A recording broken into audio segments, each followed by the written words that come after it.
Vamos lá, terceira aula, a gente vai falar agora um pouquinho mais sobre esse período da colonização de Mangaratiba. A gente iniciou falando sobre os primeiros habitantes, falamos da Confederação dos Tamoios, né, que foi aquela guerra entre índios e portugueses na região também ali que compreende Mangaratiba. Falamos sobre a expulsão dos franceses, sobre a morte dos tupinambás, né, o massacre.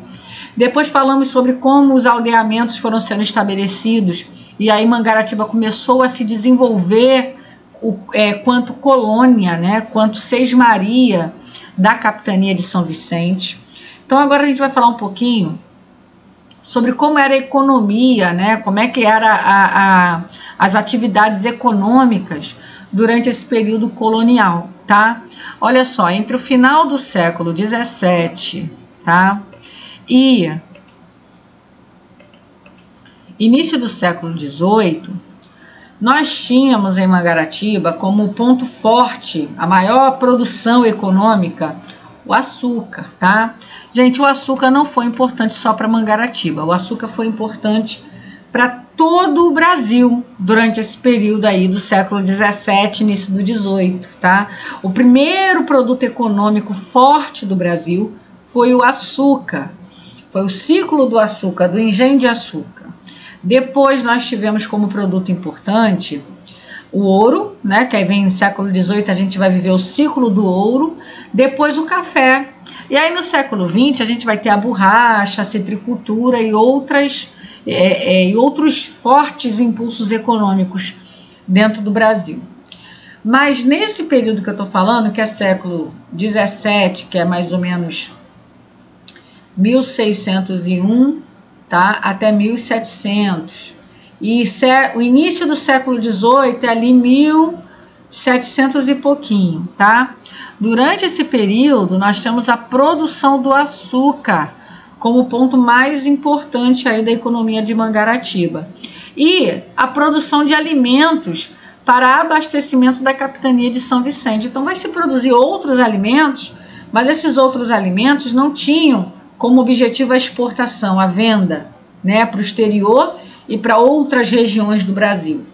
O objetivo dessas outras fontes de produções econômicas é o abastecimento da própria capitania, da qual Mangaratiba faz parte, tá bom? Temos aqui uma imagem, ó, mais ou menos de como seria aí o trabalho, a produção dentro de um engenho de açúcar nesse período colonial. Pessoal, estou interrompendo a sua aula só um pouquinho para lembrar você dos materiais que nós preparamos para o seu concurso, tá?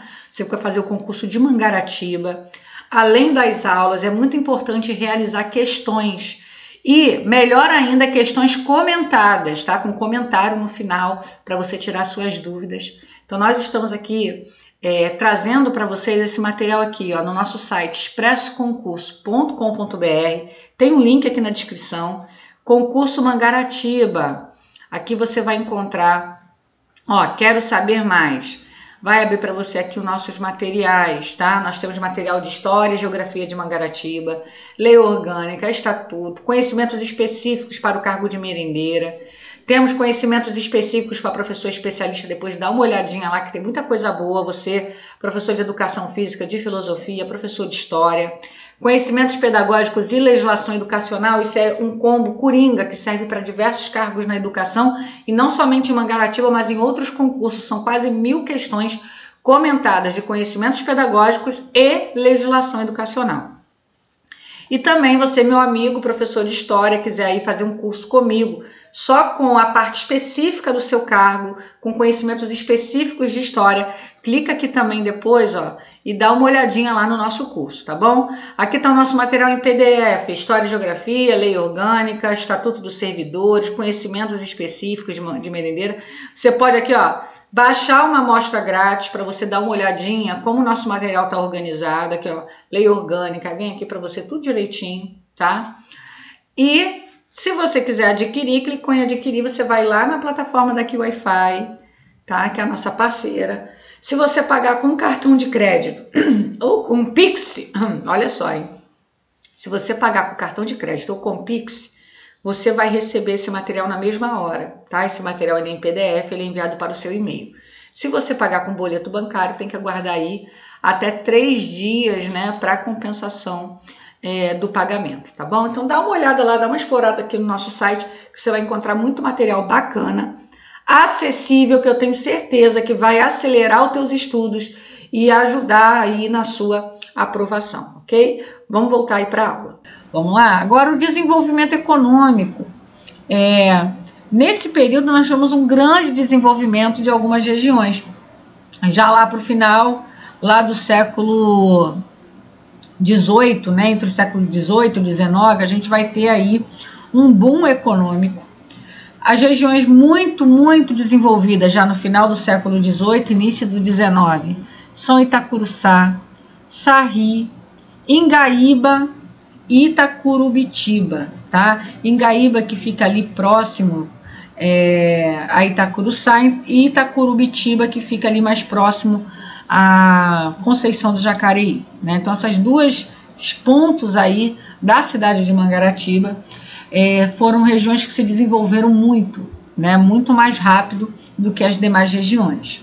Elas produziam feijão, arroz e anil, como todo Mangaratiba nesse período já produzia, mas além disso havia uma produção muito forte do café já, iniciozinho ali do século XIX, a gente já vai ter o início da produção do café na região, e a aguardente, que é a famosa cachaça, tá? E o açúcar. Então esses 3 produtos se destacam dentro dessas regiões que se desenvolveram primeiro, onde hoje é Mangaratiba. Próximo ponto, gente, a criação da freguesia, né? Século aí 1764, a gente caminhando para o século XVIII, né? Nós vamos ter a criação da freguesia. A freguesia de ali onde seria um aldeamento, né? A região de Mangaratiba, que seriam aldeamentos, se torna uma freguesia de Nossa Senhora da Guia, tá? Capela de Nossa Senhora da Guia. O primeiro vigário dos índios foi o Francisco das Chagas Suzano, que era, além de vigário, era o proprietário da fazenda do Sarri. Gente, Sarri, se você for lá hoje, passear em Mangaratiba, e lá na praia do Sarri, você vai ver lá ainda as ruínas de onde eram as senzalas dos escravos. E o que se conta é que nessa região nós tínhamos o embarque e o desembarque de escravos. Foi um ponto muito forte no comércio de escravos. E essa fazenda, que é onde hoje é o Sarri, pertencia ao Francisco da Chaga Suzano, que era o primeiro vigário dos índios, que foi ali o administrador, né, dessa capela de Nossa Senhora da Guia, tá? Em 1802, a gente já está aí no início do século XIX, nós vamos ter a ampliação da freguesia. A freguesia vai ter Itacurubitiba, né? Vai começar aqui em Itacurubitiba, mais ou menos aqui, gente, ó. Fica próximo ali em Conceição do Jacareí, tá? E vai até Intiguçu, que fica aqui, próximo da onde hoje seria Itacuruçá, tá?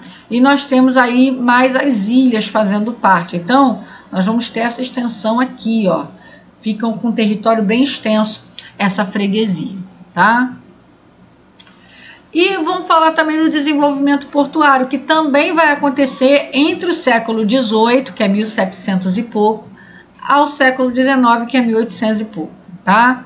Então, aqui, ó, são os anos de 1700, pontinho, tá?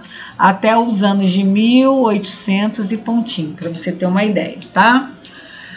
O que vai acontecer, gente? No início do século XIX vai haver uma expansão do café. O café vai se expandir principalmente na região de São João Marcos, a parte serrana, tá? Da região ali da costa.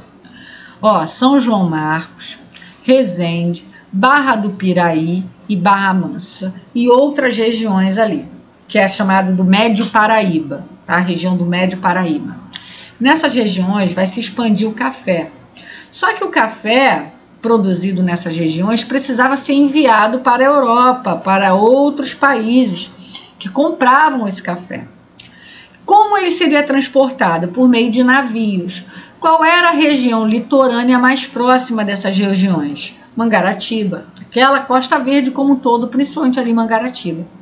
Então, ali vai começar a se criar portos, mais ou menos nesse modelo aqui que vocês estão vendo na imagem, tá? Para facilitar o escoamento, ou seja, o transporte desse café do seu ponto de produção até o seu ponto de venda, tá? Então, isso era feito por meio dos navios que ficavam ancorados ali no porto. Esses navios levavam esse café algumas vezes até a Baía de Guanabara, onde esse café era embarcado em navios maiores que iriam, né, atravessar o Atlântico, ou dali mesmo muitas vezes era embarcado já direto para a Europa, tá?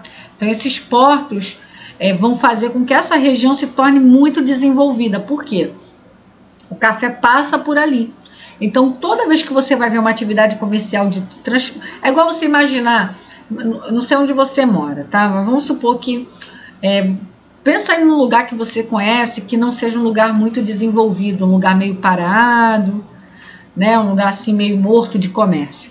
Agora imagina se construíssem uma estrada nesse lugar, passasse uma estrada por esse lugar e essa estrada transportassem pessoas de diversos lugares e diversas regiões e que fosse uma estrada muito importante, muito movimentada. O que vai acontecer com esse lugar? Com certeza vai se construir muito mais atividades comerciais ali, de hospedaria, de comércio mesmo, para poder atender a esses viajantes, né? Então ali em volta dessa estrada vai se desenvolver as regiões. No caso, o porto ali em Mangaratiba faz com que haja esse fluxo de gente que vai trazer desenvolvimento, um desenvolvimento ainda maior à região de Mangaratiba, ok? Beleza? Então, pessoal, ficamos com esse pedacinho aqui, tá? Nessa nossa aula a gente falou um pouquinho, ó, da economia colonial, do desenvolvimento econômico, nesse período aí entre o século 17 e 18, né? E 18 e 19, como Mangaratiba vai se desenvolvendo em volta da produção do açúcar, da produção do café, depois no século XIX, da atividade portuária, e tudo isso vai fazendo com que Mangaratiba vá se fortalecendo para que depois viesse a se tornar uma vila, tá? Que seria o correspondente hoje a uma cidade, tá legal? Então, vamos dando uma parada aqui. Na próxima aula a gente vai retomar com mais alguns pontos importantes aí da história de Mangaratiba. Gente, ó, um grande beijo. Se você gostou dessa aula, deixa o seu like, se inscreva no nosso canal e estuda que a vida muda. Tchau, tchau.